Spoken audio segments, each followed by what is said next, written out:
Hi guys, আসসালামু আলাইকুম। Ruby kitchen হাউসে আপনাদের সবাইকে স্বাগতম।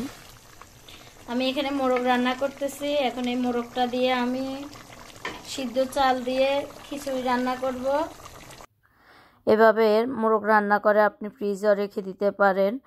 তো অনেকে ফ্রিজে রেখে যারা কাজের জন্য বাইরে চলে যায় তারা অবশ্যই এভাবে ফ্রিজে মাংস রেখে দেয়, কারণ আমিও এভাবে অনেক সময় ফ্রিজে মাংস রেখে যখন আমি কাজের জন্য রান্না করার সময় পাই না তখন আমি ঠিক এইভাবে বাচ্চাদেরকে খিচুড়ি রান্না করে দিই। আসলে এখানে আমরা রেগুলার যে মাংসের মশলাগুলি ব্যবহার করি ঠিক আমার মোরগ রান্নার মধ্যে সব মশলাগুলি দেওয়া হয়েছে। তো আমার অনেক মোরগ রান্নার ভিডিও আছে, সেজন্য আর আপনাদেরকে মশলাগুলি দেওয়াগুলি আপনাদেরকে আর আমি দেখালাম না। অনেকে আতপ চালের পোলাও বা খিচুড়ি খেতে পারে না, খেলে তারা অনেক অসুস্থ হয়ে যায়। তাই আমি সিদ্ধ চাল দিয়ে খিচুড়ি রান্না করব আজকে। সিদ্ধ চালকে ধুয়ে এভাবে 20 মিনিট ভিজিয়ে রেখেছি। এখন পানিগুলি ঝরিয়ে নিব। তো আমার চাল পানি ঝরে গেছে। তো এখন আমি এখানে রসুন বাটা দিয়েছি 2 টেবিল চামচ, আর এখানে আদা বাটা 1 টেবিল চামচ, তেল দিয়েছি পরিমাণ মতো। আমি তেজপাতা, দারচিনি, তেজপাতা,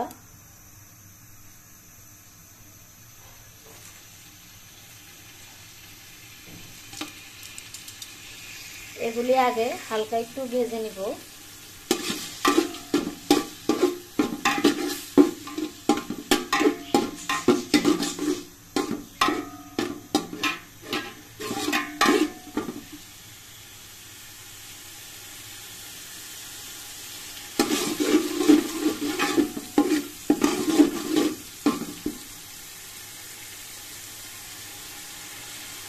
এই মশলাগুলি আগে একটু চাল দেওয়ার আগে একটু ভেজে নেবেন, কারণ হচ্ছে এর গায়ে একটা গন্ধ আছে, ওই গন্ধটা থাকবে না।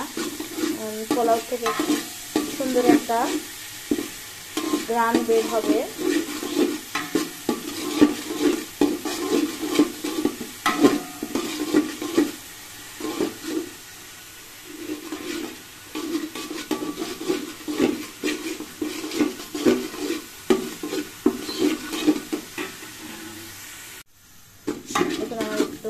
ভাজা হয়ে গেছে। এখন আমি এর মধ্যে চাল দিয়ে দিব।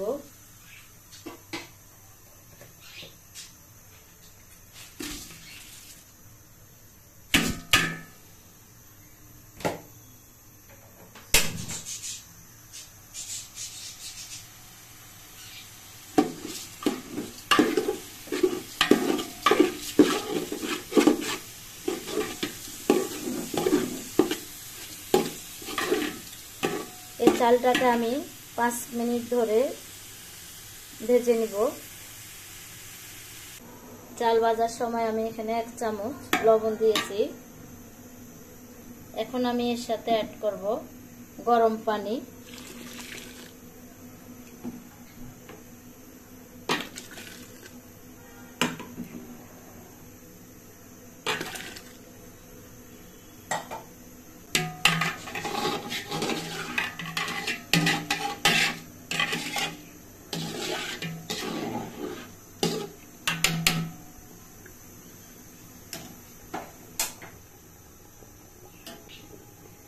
পানি দেওয়ার পর 2-3 বলক আসার পর আমি এখন এর সাথে অ্যাড করব মাংস।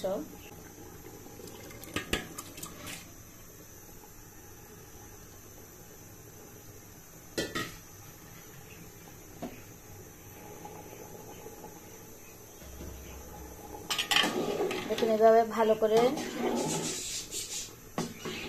বলক এসে গেছে। এখন আমি ঢাকনা দিয়ে রাখবো। চুলার আঁচটা কিন্তু আমি মিডিয়ামে রাখবো।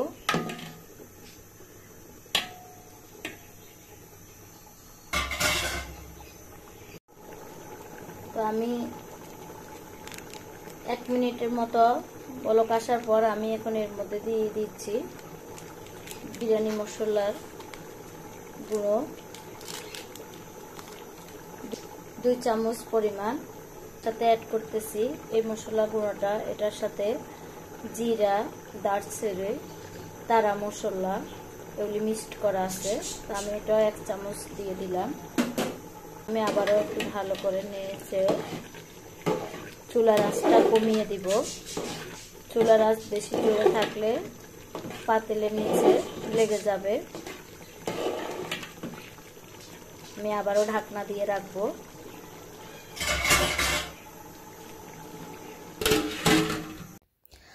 আমার রান্না করা শেষ। এখন আপনাদেরকে একটু বেড়ে দেখাচ্ছি এটা কতটা ঝরঝরে হয়েছে। তা আমার এই রেসিপিটা অবশ্যই আপনারা বাসায় ট্রাই করবেন। তা আপনারা রান্না করে রান্নাটা কেমন হয়েছে অবশ্যই আমাকে কমেন্ট করে জানাবেন।